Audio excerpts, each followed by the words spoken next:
या देवी सर्वभूतेषु बुद्धिरूपेण संस्थिता नमस्तस्यै नमस्तस्यै नमस्तस्यै नमो नमः। या देवी सर्वभूतेषु मातृरूपेण संस्थिता नमस्तस्यै नमस्तस्यै नमस्तस्यै नमो नमः। मदालसा के उपदेश का सारांश इस प्रकार है।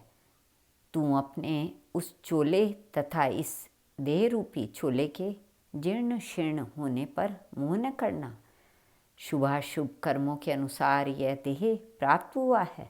तेरा यह चोला मद आदि से बंधा हुआ है। कोई जीव पिता के रूप में प्रसिद्ध है, कोई पुत्र कहलाता है, किसी को माता और किसी को प्यारी स्त्री कहते हैं। कोई यह मेरा है कहकर अपनाया जाता है, तो कोई मेरा नहीं है इस भाव से पराया माना जाता है। इस प्रकार ये भूत समुदाय के ही नाना रूप हैं, ऐसा तुझे मानना चाहिए। यद्यपि सब भोग दुख रूप है, तथापि मूढ़ चित्त मानव उन्हें दुख दूर करने वाला तथा सुख की प्राप्ति करने वाला समझता है। किंतु जो विद्वान है, जिनका चित्त मोह से आच्छादन नहीं हुआ है, वे उन भोग जनित सुखों को भी दुख ही मानते हैं। तत्पश्चात रानी मदालसा के गर्भ से चौथा पुत्र उत्पन्न हुआ।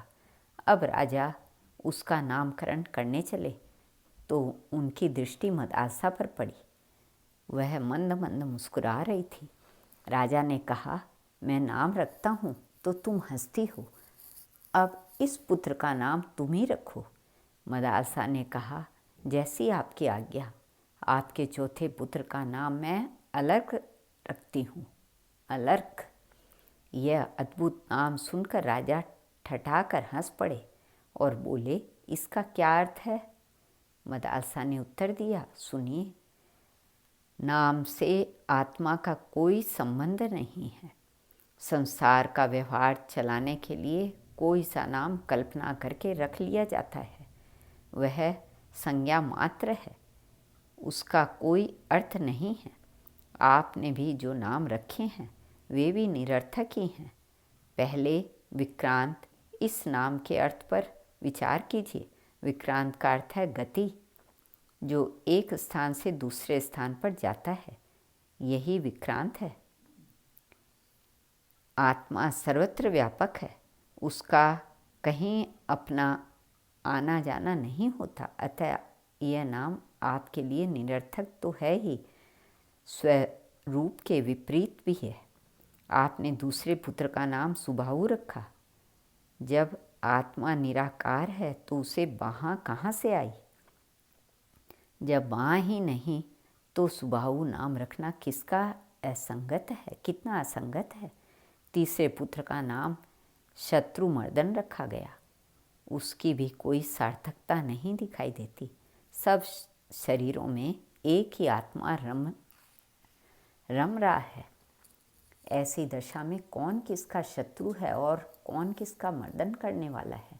यदि व्यवहार का निर्वाह मात्र ही उसका प्रयोजन है, तब तो अलर्क नाम भी इस उद्देश्य की पूर्ति हो सकती है। राजा निरुत्तर हो गए। मदालसा ने उसको भी ब्रह्म ज्ञान का उपदेश सुनाना आरंभ किया। तब राजा ने रोककर कहा, देवी, इसे भी ज्ञान का उपदेश देकर मेरी वंश परंपरा का उच्छेदन करने पर क्यों तुली हो? इसे प्रवृत्ति मार्ग में लगाओ और उसके अनुकूल ही उपदेश दो। मदालसा ने पति की आज्ञा मान ली और अलर्क को बचपन में ही व्यवहार शास्त्र का पंडित बना दिया। उसे राजनीति का पूर्ण ज्ञान कराया।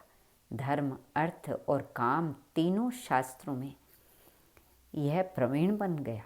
बड़े होने पर माता पिता ने अलर्क को राजगद्दी पर बिठाया और स्वयं वन में तपस्या करने के लिए चले गए।